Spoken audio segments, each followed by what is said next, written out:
ಪ್ರಾರಂಭದಲ್ಲಿ ನಮ್ಮ ಗ್ರಾಮ ಸಂಸ್ಥೆಯವರು ಮನೆ ಮನೆಗೆ ಬಂದು ತಮ್ಮದು ಮಾಹಿತಿಯನ್ನು ಪಡಿತಾರೆ, ಮೂಲ ಸಮೀಕ್ಷೆ ಅಂತ ಮಾಡ್ತಾರೆ. ದಯವಿಟ್ಟು ಯಾವ ರೈತರು ಕೂಡ ಬಂದರೆ ನಮ್ಗೆ ಅದು ಬೇಕಾಗಿಲ್ಲ, ಇದು ಮಾಡೋದು ಬೇಡ ಅನ್ನೋದು ಬೇಡ. ಅಂದರೆ ಈ ಸಿಪ್ಮೇಜ್ ಅಂತ ಅಂದರೆ comprehensive environment plan for environment impact zone ಅಂತ ಏನಿದೆ, ಇಲ್ಲಿ ಏನಿದೆ ಅಂದರೆ ನಮಗೆ ಮೈನಿಂಗ್ ಆದಂಥ ಏರಿಯಾದಲ್ಲಿ ಇಲ್ಲಿ ಸಂಡೂರು, ನಮ್ಮ ಬಳ್ಳಾರಿಯಲ್ಲಿ ಇರ್ತಕ್ಕಂಥ ಅಲಕುಂದಿ, ಹೊನ್ನಳ್ಳಿ, ವೇಣಿವೀರಪುರ, ಅರಿಗಿನಡೋಣಿ ಈ ಗ್ರಾಮಗಳಲ್ಲಿ ಈ ಇಂಡಸ್ಟ್ರಿಯಿಂದ ಅಥವಾ ಮೈನಿಂಗಿಂದ ಅಫೆಕ್ಟ್ ಆದಂಥ ನಮ್ಮ ಈ ಹೊಲ ಭೂಮಿಗಳಿಂದ ಅಥವಾ ಜನಗಳಿಗೆ ಏನಾದರೂ ಮಾಡಬೇಕನ್ನೋ ಒಂದು ಸ್ಕೀಮಿಂದ ಓನ್ಲಿ ಈ ಏರಿಯಾಗೆ ಅಂತ ಮಾತ್ರ ಒಂದು ಸಿಪ್ಮೇಜ್ ಅಂತ ಸ್ಕೀಮ್ ಬಂದಿದೆ.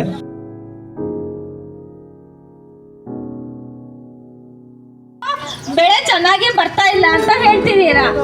ಯಾಕಪ್ಪ ಅಂತಂದ್ರೆ ಇವತ್ತು ಹವಾಮಾನ ಬದಲಾವಣೆ ಆಗ್ತಾ ಇದೆ. ಇವತ್ತು ಹಿಂದಿನಂಗೆ ಕಾಲಕ್ಕೆ ಮಳೆ ಬೆಳೆ ಯಾವುದು